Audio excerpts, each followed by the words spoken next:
Bismillah ar-Rahman ar-Rahim. Alhamdulillah Rabbil Alameen. A friend of mine asked me to make a presentation about the Islamic economic system, and I did, and it was kind of interesting, and I think this is a good thing to share because this was something that was a major factor in bringing me to Islam. So, and I noticed not a lot of people seem to be aware of these issues or to think about things this way. So I think it's a good thing to share. So I'll be talking about it a little bit. So the purpose here is to understand Islam's relation to modern political systems, economic systems. And the first thing to understand is deen. The word deen is an Arabic word which is often translated as religion. It's helpful to understand this word because it encompasses much more than the word religion. It means more of a way of life. And this is originally what religion meant as well, but the meaning of religion has changed in the last 400 or 500 years with the rise of secularism and modern nation states and this modern system of governments, which is what I'm going to be talking about right now. So yeah, the deen in Islam, when we talk about religion, this includes the system of law and economy. And in Europe, you can see that before the modern system started, you had the Pope, and the Pope was the source of legitimacy. So the legitimacy of the ruler and the law were based on Christian sources, based on the Bible, or based on loyalty to the Pope. So when they changed over to this new religion, they said, okay, we're going to start basing things on democracy, on votes. This was actually a change of religion. Some people think this is a completely different religion. It's actually very heavily influenced by Christianity, and what it was really was the Greek and Roman pagan beliefs being revived within the legal framework of Christianity. So the institutional structure of modern states, in terms of, the institutions like schools, hospitals, universities, social welfare, stuff like that, that is all has its roots in a very Christian civilization. And then the institutions of government, Greek and Roman institutions of government, were kind of overlaid with that. So I think it's more like Christianity 2.0 than it is an entirely new religion, but that's up for debate. So in this new religion, the purpose of life was no longer to worship or serve God, but it was to serve humanity, serve your nation, or human rights. And you find that's kind of what the world is in right now. And this actually fits this idea of serving humans. This fits with both the Christian and the pagan idea of a human God. That, who we worship, the creators of the universe, have human images, right? And that's why I put these pictures in here, because these are depictions of deities as human beings. And so we find that very strongly in the paganism and Christianity. And so in democracy, the right to make laws is given to human beings, or the collective desires of human beings. That's obeying these laws is a form of worship. So when we obey laws that are created by human beings, this is a form of worship. And this is an important distinction in Islam, is that we understand when we obey the law, this is one of the aspects of worship. And there's an ayat about this. أَفَرَأَيْتَ مَنِ اتَّخَذَ إِلَهَهُ هَوَاهُ وَأَضَلَّهُ اللَّهُ عَلَى عِلْمٍ وَخَتَمَ عَلَى سَمْعِهِ وَقَلْبِهِ وَجَعَلَ عَلَى بَصَارِهِ غِشَاوَةً فَمَنْ يَهْدِيهِ مِنْ بَعْدِ اللَّهِ أَفَلَا تَذَكَّرُونَ.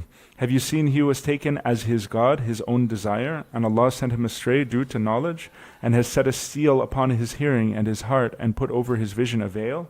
So who will guide him after Allah? Then will you not be reminded? And so an important note, especially important for Muslims, is the understanding of, first the modern political systems that we're in, because a lot of Muslims get caught up in this, and it's not a good thing. In the 20th century, most of the world was divided around the conflict between communism and capitalism, and both of these are systems of belief that are part of the Christian and pagan traditions, and that are based on the worshipping of human beings in terms of legislation. In capitalism, society is focused on the individual, and in communism, society is focused on collectives. Communism violates the rights of the individuals, and capitalism infringes on the rights of collectives.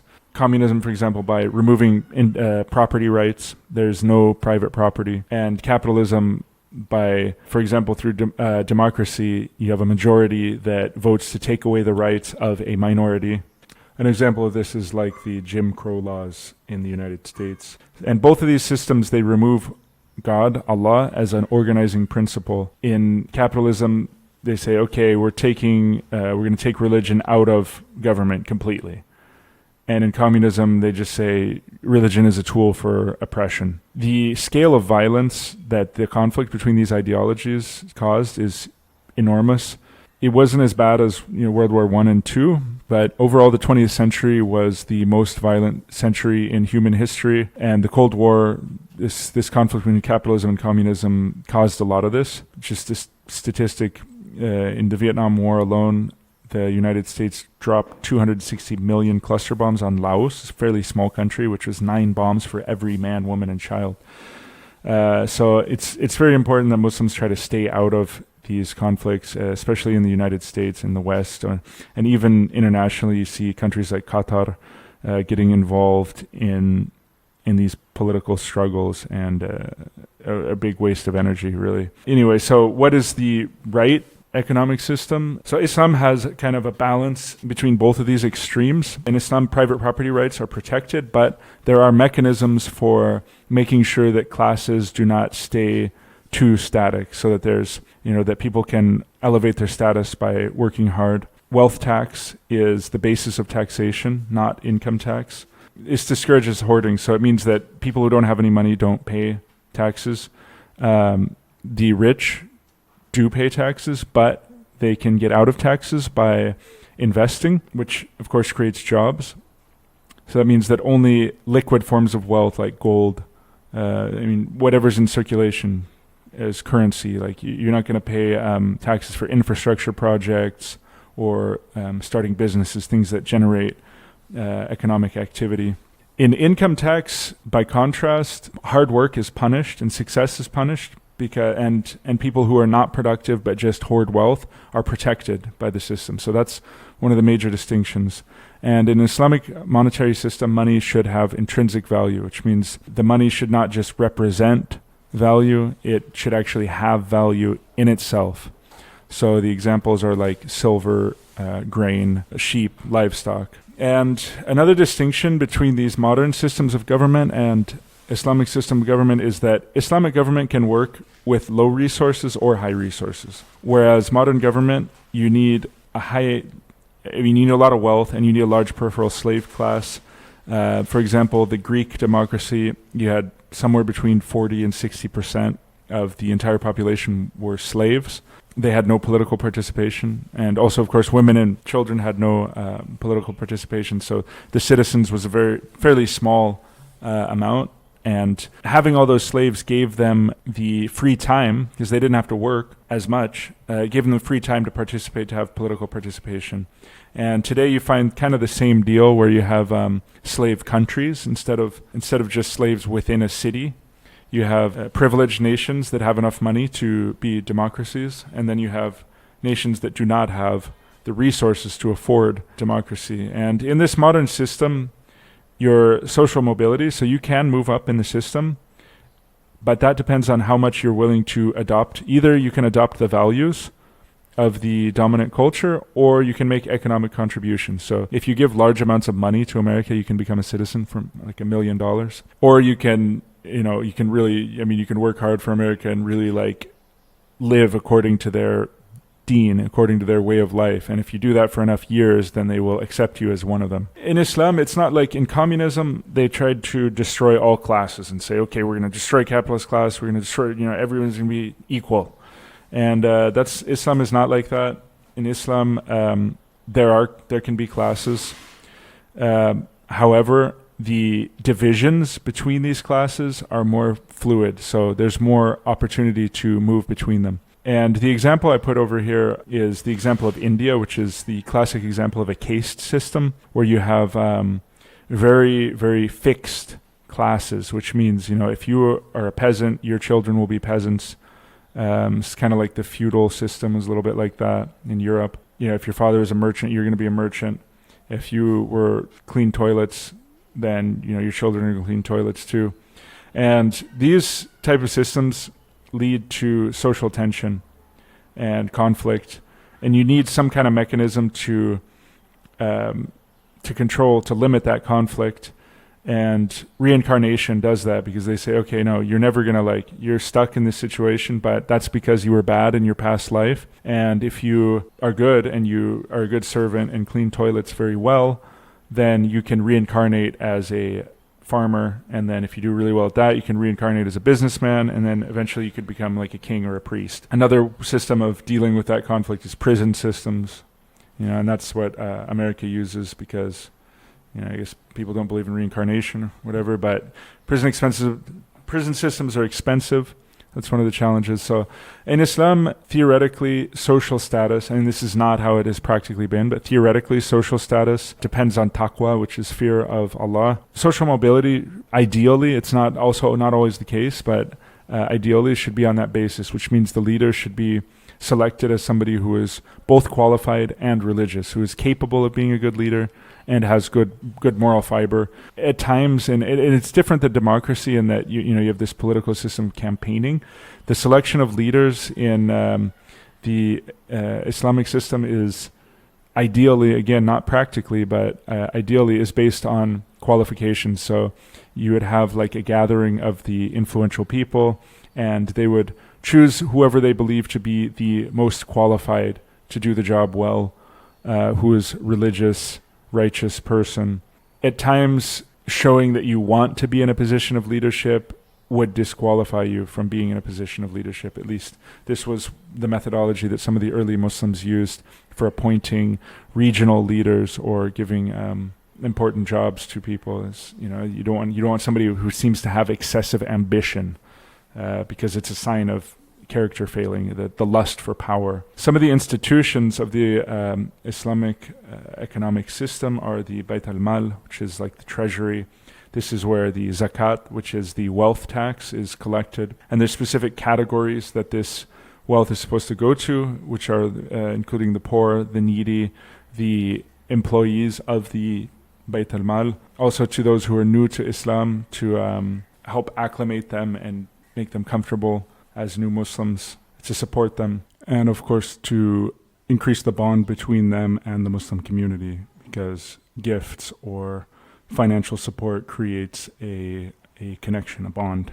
To free captives, which could be prisoners of war or slaves, I think, debtors, so people who have heavy debts, and for military expenditures, Allah's cause, and for the wayfarer, which means a traveler who is could be, there used to be a lot of bandits, or shipwrecks is another thing that could happen. A traveler who is cut off from everything. Jihad, which is the military expeditions. This is important to protect the rights of Muslims who travel to Dar al-Kufr. It's important for elevating the prestige of Islam. And it's also important as a source of wealth. So, and it's a preferred method for financing the government over taxation. Because taxation really hampers economic activity. The early generations of Muslims. It's also important to understand that people talk about an Islamic golden age, and the Islamic golden age is usually considered being in like the 2nd century Hijrah to the 4th or 5th century Hijrah, corresponding to the maybe the 9th century of the Christian calendar to the 12th or 13th century. And the success of that time, like the scientific and cultural achievements at that time, were not necessarily so much a result of the government that was in place at that time, because government policies take a long time for their effects to show up. So it can take decades or even centuries until the effects of a policy become truly manifest. So in a way, the the situation of the Muslims now, which is quite a miserable situation, is a consequence of decisions that were taken 200, 300, 400 years ago. And likewise, the Islamic Golden Age was a result of the government that was in place at the time of the Sahaba, the early generations of the Muslims. The point is that if you look at the early Islamic government, taxation was quite low. And for state revenues, they depended more on military expeditions. And this allowed economic activity this allowed trade to prosper and flourish. And it also provided a very secure environment where trade could take place. And this was the foundation of the kind of the economic area in which Islam and the Islamic civilization prospered. Traveler's House is another institution you can see if you travel around the areas that were part of the Islamic Empire 1,000 years ago. You can find these travelers' houses, which some of them were provided by the state, others were provided by private endowments, and they would provide food and lodging to travelers for up to 3 days. And this was not only beneficial for trade, it was also beneficial for knowledge, because if you've ever heard the word journeyman, this expression comes from a time when skilled craftsmen would travel to different areas to learn the skills and techniques of other craftsmen and refine the technology. And it also, the travel creates more of a sense of unity because there's more cultural exchange. The Islamic Empire was always unique in its cosmopolitan nature, that there were so many different tribes and different linguistic groups, and all trying to live as a unified, and there's a strong command to unity in Islam. So for all of these reasons, cultural, academic, intellectual, technological, economic, commercial, all of these concerns are facilitated by travel. Promoting travel there's lots of evidence of that as an essential institutional function of an Islamic system. And an important thing to know also is the role of the family. A lot of institutions of the modern state were developed independently of family because of the importance of monks and priests in the Christian system. And monks and priests were celibate. They did not have families, and they were responsible for things like caring for orphans, for providing medical care, they made a lot of contributions in education, teaching, also agriculture, and like producing artisan goods. Yeah, even developing commercial capacity, because sometimes they'd sell beer or cheese or other products of the monastery to finance the monastery. They're very instrumental in developing medicine. These institutions, they were very much independent of the family. And you can kind of see, if you look back, you can see that there was conflicts between the church and the family in Europe. And eventually the church kind of eclipsed the role of the family. You see this kind of antagonism between the modern nation state, which emerged from Christianity, and the power of tribes, that these states were continually fighting with tribal, which are family-based governmental structures, until they finally eliminated them. There's you cannot find tribes in Europe anymore. And you can see this process continued as Europe invaded other areas and started destroying the structures of government of the tribes and removing the power of the tribes and putting in place systems of government that were based on the European system and that were part of the European system, usually to incorporate those lands as sources of resources. So Islam is different. Islam supports the unity of the family and also the economic and legal importance of the families. So in Islam, families take on many essential functions, whether it's in terms of resolving disputes or providing social services. There's a clear preference that many social services that are provided by the state in modern nations actually be provided by the family. And some evidence for this is the hadith that says that charity, if you give charity to relatives, that the reward is double because you strengthen family ties and you get the reward of charity. Whereas in the modern state, you can see, okay, if somebody needs charity, they say, okay, go to the government, go get it from the government. And the government will heavily tax the people's income, take the money, and then give it to the people who are in need. And that creates a bond of dependence to the government dependence on the government rather than a bond of dependence and connection between the families, between family members. And there's another hadith that said, learn about your family lineage and roots so that you may join family ties, for family ties brings love in the family, increases one's wealth, and brings barakah to one's life. So you can see that this is directly connected to the creation of wealth. This is very different because when in the modern system, especially as it relates to money and fiat currency, the value of a money that has no intrinsic value is based entirely on demand for that money. So the more people need and want that money, the more value it has. Whereas when goods and services are exchanged within the family, it often happens without money and decreases the need for money and therefore weakens the money. A very interesting takeaway here that there's a fundamental antagonism between the fractional reserve debt-based fiat currency paper money system and the Islamic system, because this modern debt-based system is strengthened by the destruction of the family and therefore plays a role in destroying the family, as with feminism, for example, whereas the Islamic system is strengthened by the unity and the integrity of the family and therefore promotes and encourages the integrity of the family.